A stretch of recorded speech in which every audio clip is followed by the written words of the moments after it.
Hello friend, math with Krishna के YouTube channel पर आपका स्वागत है। आज की इस हिंदी की क्लास में हम लोग बहुत ही महत्वपूर्ण टॉपिक वर्णमाला पे चर्चा करने वाले हैं। इसके प्रीवियस क्लास में हमने हिंदी भाषा पे चर्चा किया, हमने हिंदी भाषा की थ्योरी को पढ़ाया और उस पे आधारित सवालों पे हमने एक वीडियो बनाया। आज की क्लास में हम लोग वर्णमाला टॉपिक पे काम करेंगे। सबसे पहले जो लोग हमारे चैनल पे नए हैं, चैनल को सब्सक्राइब करेंगे और साथ में जो आपका बेल आइकॉन है उसको प्रेस करेंगे, जिससे आपको अगली आने वाली किसी भी वीडियो की नोटिफिकेशन आपको मिल जाएगी। चलिए आइए शुरुआत करते हैं। आपकी हेडिंग पड़ेगी कॉपी पे वर्णमाला। क्या हेडिंग पड़ेगी? वर्णमाला। वीडियो शुरू होने के बाद आपके हाथ में एक पेन और एक कॉपी होना चाहिए। वीडियो को शुरुआत से और अंत तक आपको देखना है। देखिए, वर्णमाला से कैसे कैसे सवाल आपके एग्जाम में बनेगा, इन सारी बातों की चर्चा आज की क्लास में करते हैं। वर्णमाला में आपको मुख्य रूप से दो बातों को पढ़ना होता है। हमने कहा स्वर और व्यंजन। क्या पढ़ना होता है? स्वर और व्यंजन। ये मुख्य बातें हैं वर्णमाला में जो आपको जानना है। इसके पहले आपके वर्णमाला से सवाल कैसे आपके एग्जाम में आएगा उस पर चर्चा कर लेते हैं हम लोग। देखिए, जो आपके वर्णमाला का पहला सवाल बनेगा वो ये पूछेगा कि भाषा की सबसे छोटी इकाई है। तो हेडिंग पड़ेगी आपकी ध्वनि। हेडिंग क्या पड़ेगी? ध्वनि। और ध्वनि के आगे आपको एक पॉइंट मेंशन करना है, भाषा की सबसे छोटी इकाई। सबसे छोटी इकाई। अगर सवाल आएगा कि भाषा की सबसे छोटी इकाई क्या है तो आप क्या बताओगे? ध्वनि बताएंगे। अगर ध्वनि ऑप्शन में नहीं है तब आप ऑप्शन पे वर्ण को टिक करेंगे। क्लियर? चलिए, यहां पे अगली हेडिंग बढ़ेगी आपकी वर्ण। और वर्ण क्या होता है? ध्वनि के लिखित रूप को, ध्वनि के लिखित रूप को वर्ण कहते हैं। वर्ण कहते हैं। नोट करिएगा, ध्वनि के लिखित रूप को क्या कहते हैं? वर्ण कहते हैं। और भाषा की सबसे छोटी इकाई पूछेगा, ध्वनि बताएंगे। अगर ध्वनि ऑप्शन में नहीं है आपका तो क्या बताएंगे? वर्ण बताएंगे। इतनी बातें क्लियर हुई? चलिए नेक्स्ट लेते हैं यहां से हम लोग शब्द। शब्द क्या होता है? वर्णों के व्यवस्थित समूह को क्या करेंगे हम लोग? अगर वर्णों को हम व्यवस्थित रूप से लिख दें तो क्या कहलाएगा? ये शब्द कहलाएगा। वर्णों के व्यवस्थित समूह को लिखने के आधार पे क्या कहेंगे हम लोग? शब्द कहेंगे। चलिए नेक्स्ट आपका यहां से जो आपका इंपॉर्टेंट शब्दावली है, जो आपके एग्जाम में सवाल पूछता है, उसकी बात हम कर रहे हैं। अगली हेडिंग पड़ेगी आपकी भाषा। और भाषा से सवाल कैसे पूछेगा? भाषा की डिफिनीशन पूछेगा। भाषा संस्कृत के भास धातु से बनी है। किससे बनी है? संस्कृत के भास धातु से बनी है, जिसका शाब्दिक अर्थ होता है वाणी को व्यक्त करना। वाणी को व्यक्त करना। वाणी को व्यक्त करना, ये भाषा का है। हमने कहा भाषा, तो कहेंगे आप भाषा संस्कृत के भास धातु से बना है, जिसका शाब्दिक अर्थ होता है वाणी को व्यक्त करना। इतना नोट करिए, फिर आगे चर्चा करते हैं हम लोग इसके। नोट करिए इसको। नोट हो गया? चलिए अब देखो ध्यान से, जो अगला क्वेश्चन आपका बनेगा वो बनेगा आपका वर्णमाला किसे कहते हैं? क्या कहेगा? वर्णमाला किसे कहते हैं? तो जो वर्णमाला की डिफिनेशन होगी, ध्यान दीजिएगा, आपको एग्जाम में फंसाएगा। 4 ऑप्शन रखेगा, ए बी सी और डी। ए बी सी और डी आपको फंसाएगा। क्या कहेगा? वर्णमाला किसे कहते हैं? पहला ऑप्शन वर्णों के समूह को, दूसरा ऑप्शन वर्णों, चौथा दे देगा आपका वर्णों के व्यवस्थित समूह को। तो आपको प्रीफर किसको करना है? वर्णों के व्यवस्थित समूह को। तो इसकी जो आपकी परिभाषा बनेगी वो क्या बनेगी आपका? वर्णमाला वर्णों के व्यवस्थित समूह को वर्णमाला कहते हैं। क्या कहते हैं? वर्णमाला कहते हैं।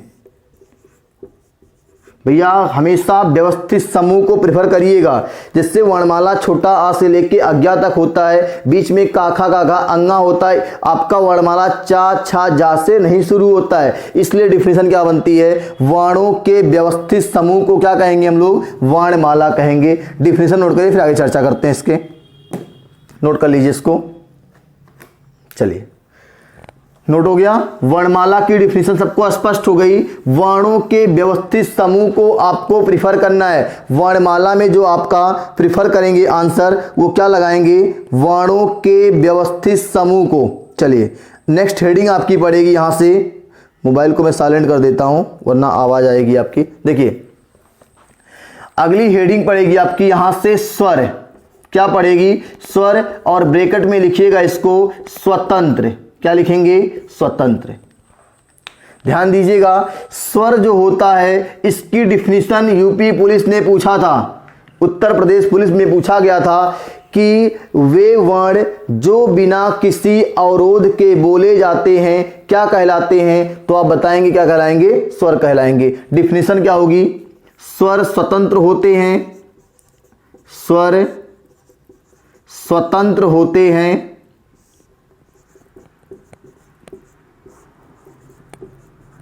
इनको बोलने के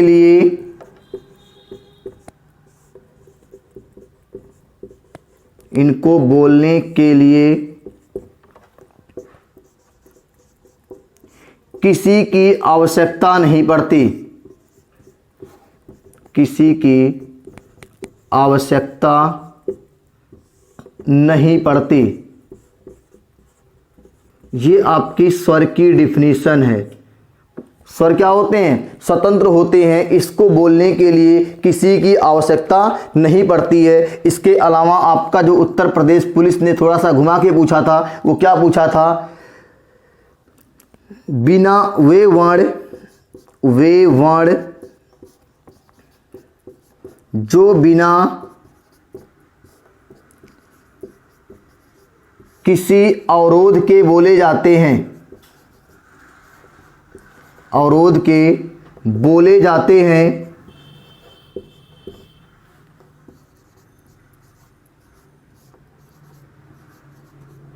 क्या कहलाते हैं, स्वर कहलाते हैं। क्या कहलाते हैं, स्वर कहलाते हैं। भैया उत्तर प्रदेश पुलिस में इसको पूछा है, यूपीपी उत्तर प्रदेश पुलिस, कि वे वर्ण जो बिना किसी अवरोध के बोले जाते हैं वो क्या कहलाएंगे, स्वर कहलाएंगे। डिफिनीशन दोनों स्पष्ट है, नोट करिए फिर आगे चर्चा करते हैं इसके। हम स्वर की डिफिनीशन नोट करिए फिर आगे चर्चा करते हैं। चलिए नेक्स्ट लेते हैं यहां से। यहां से अगला जो आपका सवाल बनेगा वो कहेगा स्वरों के भेद। हेडिंग बनेगी आपकी स्वर के भेद। हेडिंग आपकी पड़ेगी स्वर के भेद। क्या हेडिंग पड़ेगी आपकी, स्वर के भेद। और इसमें आपका जो पहला हेडिंग पड़ेगा वो पड़ेगा मात्रा या उच्चारण के आधार पर, मात्रा या उच्चारण के आधार पर। हम लोग जो पहला वर्गीकरण पढ़ेंगे स्वर का, उसको क्या पढ़ेंगे, जो आपका स्वर के भेद या स्वर के वर्गीकरण हुए वो आपके मात्रा या उच्चारण के आधार पे पहला है। इसके हिसाब से आपका 3 स्वर है, वो कौन कौन सा है, ह्रस्व स्वर, दूसरा आपका है दीर्घ स्वर, तीसरा आपका है प्लुप्त स्वर। प्लुप्त स्वर हमने आपसे बताया कि आपकी जो हेडिंग पड़ी है स्वर के भेद या स्वरों का वर्गीकरण, उसके हिसाब से पहली हेडिंग पड़ेगी यहां पे आपका मात्रा या उच्चारण के आधार पर स्वरों का वर्गीकरण। हमने कहा कि मात्रा या उच्चारण के आधार पे स्वरों का 3 प्रकार से वर्गीकरण हुआ है। पहला ह्रस्व स्वर, दूसरा दीर्घ स्वर, तीसरा आपका है प्लुप्त स्वर। एक एक हेडिंग पड़ेगी आपकी। पहला मेन हेडिंग पड़ेगा आपका ह्रस्व स्वर। ह्रस्व स्वर क्या होता है, एकदम स्पष्ट है। डिफिनीशन हम बोल रहे हैं, आप लिख लीजिएगा, ठीक है। डिफिनीशन क्या होगी, जिन स्वरों को बोलने में एक मात्रा का समय लगता है। कितनी मात्रा का, एक मात्रा का समय लगता है वो क्या कहलाएंगे, आपके हस्त स्वर कहलाएंगे। ठीक है, चलिए आगे नेक्स्ट इसका एग्जांपल लेते हैं। इसमें आपका कौन कौन सा स्वर आएगा, देखिए ध्यान से, छोटा आ, छोटी ई, छोटा ऊ और री। यही आपके चारों स्वर किसमें आएंगे, हस्त स्वर में आएंगे। कौन कौन से, छोटा आ, छोटी ई, छोटा ऊ और री। इन वर्णों को बोलने में एक मात्रा का समय लगता है। जब हम छंद की क्लास आपकी लेंगे तो वहां पे इन हस्त स्वरों को हम लघु वर्ण से क्या करेंगे, बुलाएंगे और उस बताएंगे कि लघु वर्ण पे मात्राएं कितनी लगेंगी, एक लगेंगी। इसका मतलब इन स्वरों को बोलने में कितनी मात्रा का समय लग रहा है, आपका एक मात्रा का समय लग रहा है। डिफिनीशन हो गई, ये आपके चारों वर्ण हो गए। अगला देखिएगा, जब अगली हेडिंग पड़ेगी आपकी दीर्घ स्वर, तो दीर्घ स्वर की जब बात करेंगे तो यहां पे एकदम स्पष्ट डिफिनीशन है कि जिन स्वरों के उच्चारण में दो मात्रा यानी हस्त से ज्यादा अर्थात दो मात्रा का समय लगता है उसे क्या कहेंगे, हम लोग दीर्घ स्वर कहेंगे। दो मात्रा का समय तो क्या होगा, वो दीर्घ स्वर होगा। इसमें कौन कौन सा आएगा, बड़ा आ, बड़ी ई, बड़ा ऊ, ए, ओ और आपका औ। यही आपके जो सात हैं वो देखो ध्यान से, 1 2 3 4 5 6 7, यही आपके जो सात हैं वो क्या कहलाएंगे, दीर्घ स्वर कहलाएंगे। स्पष्ट है। आगे आपका जो है प्लुप्त स्वर है, इसका प्रयोग अब हिंदी से समाप्त सा हो रहा है, लेकिन इसके पिछले साल यूपी टेट ने यहीं से सवाल उठाया था, उत्तर प्रदेश पात्रता परीक्षा। ठीक है, यूपी टेट, यहां से सवाल क्या बनाया था और जो मैंने एग्जाम्पल कॉपी में लिखाया था क्लास में, उसी एग्जाम्पल को उसने कॉपी पेस्ट किया था। देखो, प्लुप्त स्वर का जो डिफिनीशन होगा, जिन स्वरों के उच्चारण में दीर्घ से ज्यादा अर्थात 3 मात्रा का समय लगता है उसे क्या कहेंगे, हम लोग प्लुप्त स्वर कहेंगे। और इसमें जो आपका एग्जाम्पल आएगा वो एक एग्जाम्पल मैंने आपसे कहा था ओम, और यही एग्जाम्पल आपके यूपी टेट ने प्रीवियस ईयर में पूछा था। ठीक है, अगला देखिएगा, एक और एग्जाम्पल ले लेते हैं यहां से। जैसे आप नाटक में देखते हो ना, राम, जैसे इस समय दशहरा चल रहा है, तो जब भगवान राम रावण को मारते हैं, क्या सचमुच जो आपका रामलीला चल रहा है तो वहां पे बिना फल वाला बाण मारेंगे ना, तो जब रावण कैसे गिरता है, राम करके, तो यहां पे लंबा खींचता है। लंबा खींचने का मतलब जिन स्वरों के उच्चारण में 2 से अधिक अर्थात 3 मात्रा का समय लगेगा वो किस में आएंगे, प्लुप्त स्वर में आएंगे। और ये एग्जाम्पल बहुत ही इंपॉर्टेंट है। क्लियर है, नोट करिए। स्वर के वर्गीकरण में हमने पहला पढ़ा मात्रा या उच्चारण के आधार पे हस्त, दीर्घ और प्लुत, इन सारी बातों को आप मेंशन करिए, फिर आगे चर्चा करते हैं हम लोग। नोट करिए इसको।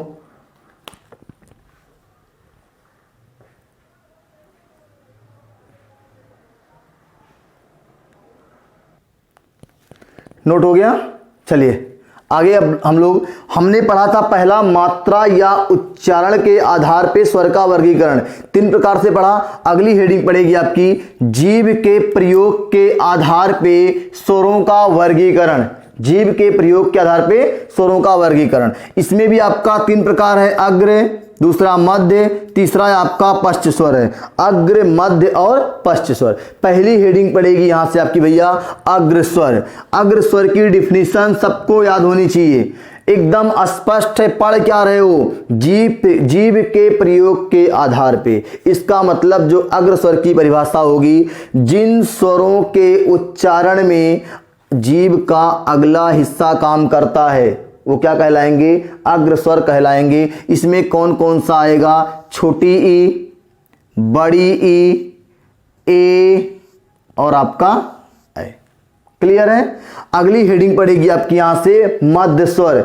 डिफिनीशन एकदम स्पष्ट है, जिन स्वरों के उच्चारण में जीभ का मध्य भाग काम करेगा वो क्या कहलाएंगे, मध्य स्वर कहलाएंगे। और इसमें आपका एक आएगा, छोटा आ केवल आएगा। नोट करिएगा। अगली हेडिंग पड़ेगी आपकी यहां से पश्च स्वर।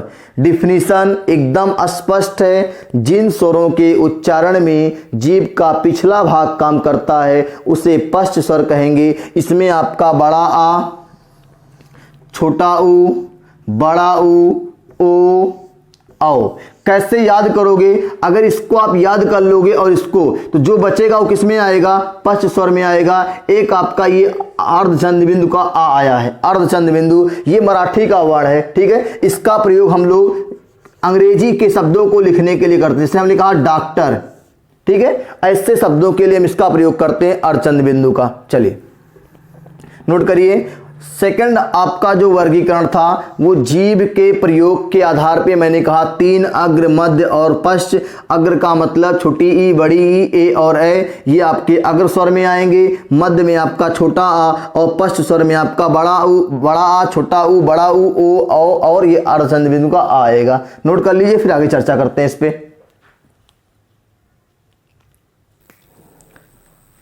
नोट हो गया। चलिए नेक्स्ट हम लोग लेते हैं। अगला जो आपका हेडिंग है, मुख द्वार खुलने के आधार पे स्वरों का वर्गीकरण। हमने 2 पढ़ा, पहला मात्रा या उच्चारण के आधार पे, दूसरा जीभ पे प्रयोग के आधार पे, तीसरा जो आपका है वो मुख द्वार खुलने के आधार पे। और इसमें आपकी पहली हेडिंग पड़ेगी विवृत। क्या पड़ेगी?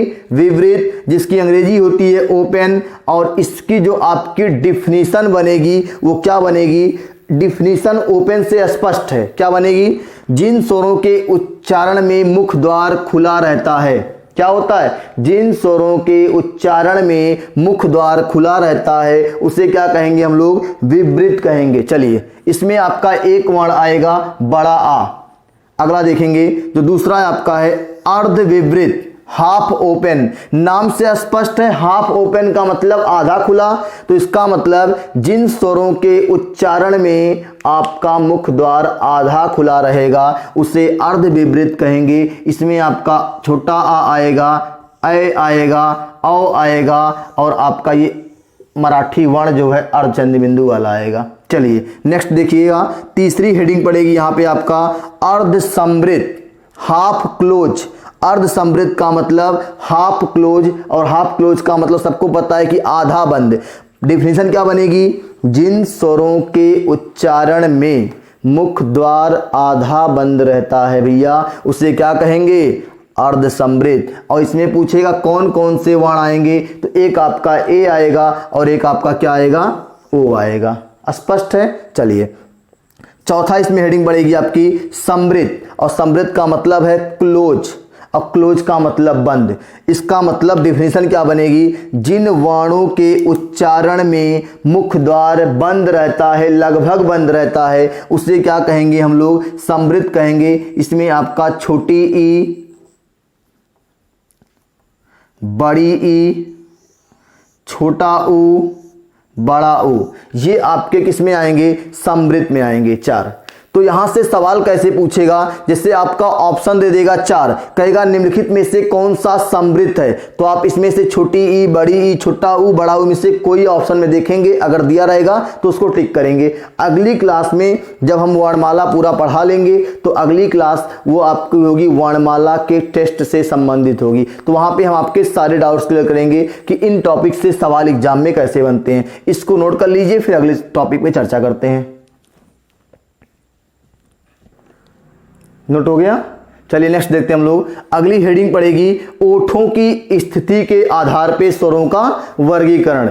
इसके ओठों की स्थिति के आधार पे स्वर का जो वर्गीकरण हुआ था वो 2 प्रकार से, आवृतमुखी और वृत्तमुखी। तो पहली हेडिंग पड़ेगी यहां से आपकी आवृतमुखी। नोट करिए,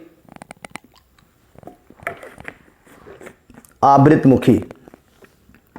और आवृतमुखी का मतलब क्या है? जिन शब्दों के आगे आ लग जाएगा वो शब्दों के अर्थ को निगेटिव कर देता है, नकारात्मक कर देता है। इसका मतलब जिन वर्णों के उच्चारण में क्या हो? ओठ गोलाकार अवस्था में नहीं होते हैं, वो क्या होते हैं?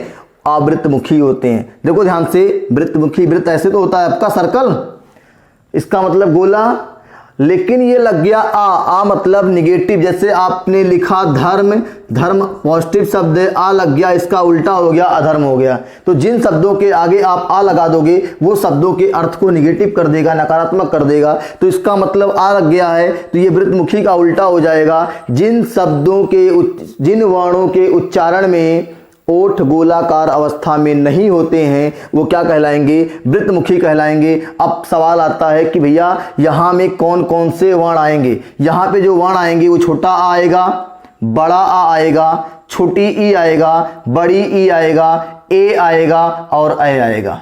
छोटा आ, बड़ा आ, छोटी ई, बड़ी ई, ए और ए। इन वर्णों को बोलते समय ओठ गोलाकार अवस्था में बिल्कुल नहीं होंगे। अगली हेडिंग पड़ेगी यहां से वृत्तमुखी। दूसरी हेडिंग क्या पड़ेगी आपकी यहां से, वृत्तमुखी।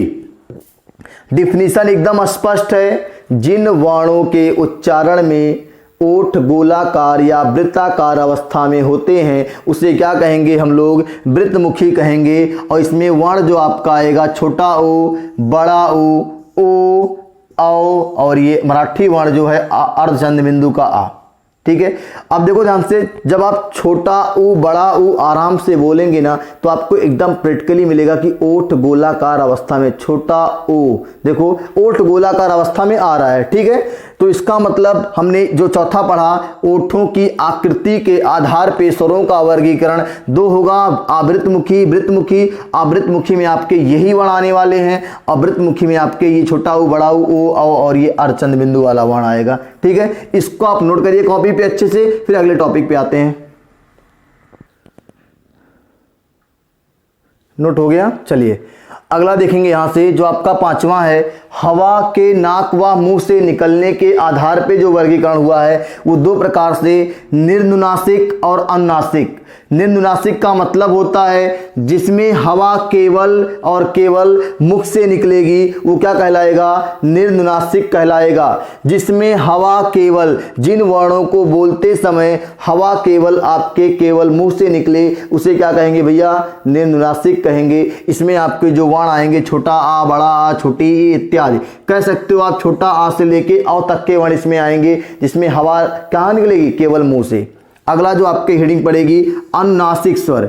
ये आपके एग्जाम में बहुत बार पूछा गया सवाल है। पूछता कैसे, देखो पूछेगा अनुनासिक का संबंध होता है, 4 ऑप्शन रहेगा, उसमें से आपको टिक क्या करना है, नाक और मुंह। क्या करना है, नाक और मुंह से।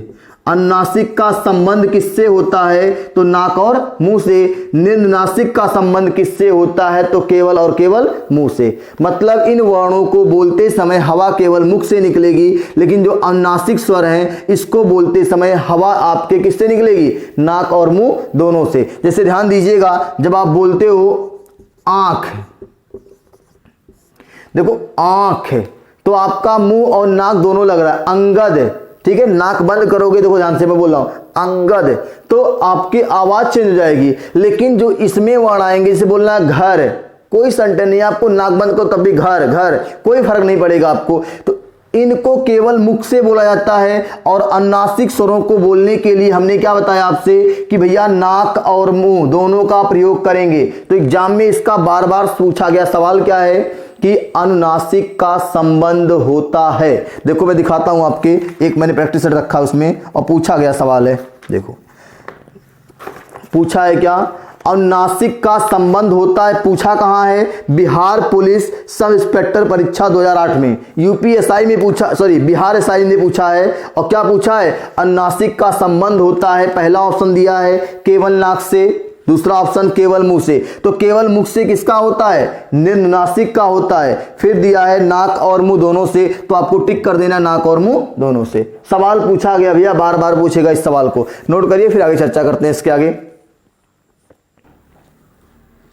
नोट हो गया भैया, चलिए आपका जो कुछ पॉइंट बचा हुआ है, अगला जो आपका एक पॉइंट एग्जाम की दृष्टि से इंपॉर्टेंट है वो आपका है मूल स्वर। पूछेगा मूल स्वरों की संख्या कितनी होती है, तो आप आंसर करिएगा। मूल स्वरों की संख्या होती है 4। और ये स्वर कौन कौन से होते हैं, छोटा आ, छोटी ई, छोटा ऊ और री, यही आपके चारों मूल स्वर हैं। और इसको हमने कहां पढ़ा था, हस्व स्वर में पढ़ा था। कहां पढ़ा था, हस्व स्वर में। अब देखिएगा ध्यान से, अगला संयुक्त स्वर।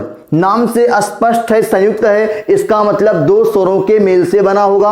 और इसमें कौन कौन से आएंगे, आपका ए, ऐ, ओ और औ, यही चारों आपके संयुक्त स्वर में आएंगे। अब ध्यान दीजिएगा, ये संयुक्त स्वर है कैसे, 2 स्वरों के मेल से सब बना हुआ है। जब हम कहेंगे ए, और ओ, इन दोनों का हम प्रयोग कहां पे करेंगे, जब आगे आप संधि की क्लास पढ़ेंगे।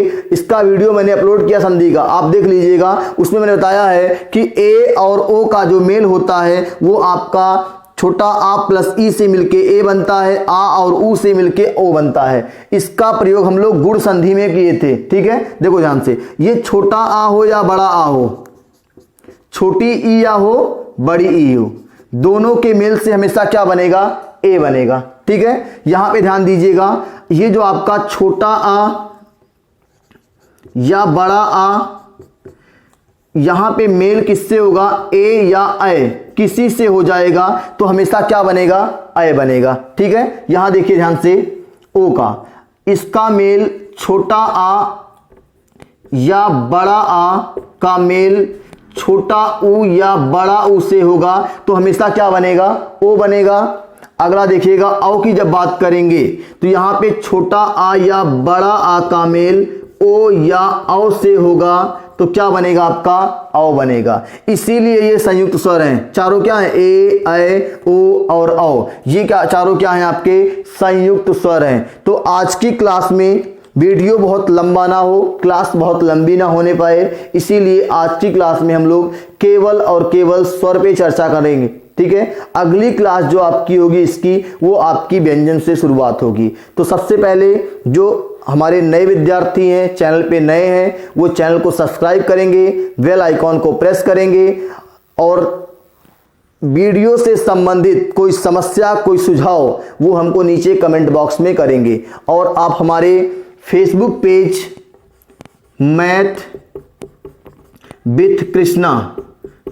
विथ कृष्णा को जरूर फॉलो करें। यहाँ पे आपको स्टडी से रिलेटेड बहुत ही काम की चीज़ें मिल जाएंगी। मैथ विद कृष्णा ये हमारा फेसबुक पेज है, यही हमारा यूट्यूब चैनल का नेम भी है, मैथ विद कृष्णा। यहाँ पे आपको विजिट करना है और हमारे आप फेसबुक पेज से जुड़ सकते हैं, कृष्णा चौधरी, मैं लिख देता हूँ यहाँ पे, देखिए ध्यान से, हमारे फेसबुक पेज से जो जुड़ना चाहते हैं बच्चे जुड़िए, इसमें आपको फ़ायदा होगा, आपके ही फायदे की बात हम कर रहे हैं। अगर आप हमारे फेसबुक पेज से जुड़ेंगे, जितना आप हमसे जुड़ेंगे उतना आपका फायदा होगा। ये मेरा फेसबुक आईडी है, कृष्णा चौधरी 452@gmail.com। ठीक है, इसको आप सर्च करेंगे फेसबुक पे जाके, कृष्णा चौधरी 452@gmail.com, तो आप हमको अपने फ्रेंड रिक्वेस्ट भेज सकते हैं, हम आपके फ्रेंड रिक्वेस्ट को एक्सेप्ट करेंगे और आपको अपने ग्रुप से जोड़ेंगे। देखिए, कोई भी चीज़ पढ़ने का तरीका हमने कल की क्लास में चर्चा की, आज की क्लास में चर्चा की। अब जब ये आपका वर्णमाला खत्म होगा तो हम इस वर्णमाला के कम से कम 50 क्वेश्चन, कम से कम उसका एक सेट लेके आएंगे, जिसको हम आपको प्रॉपर कराएंगे। जब आप सेट को करोगे तो आपको लगेगा कि वास्तव में हम किस दिशा में पढ़ाई कर रहे हैं। ठीक है, तो वीडियो को अधिक से अधिक शेयर करिए, कमेंट करिए, लाइक करिए और चैनल को सब्सक्राइब करिए। फिर मिलते हैं अगली वीडियो में व्यंजन के साथ। बहुत बहुत धन्यवाद।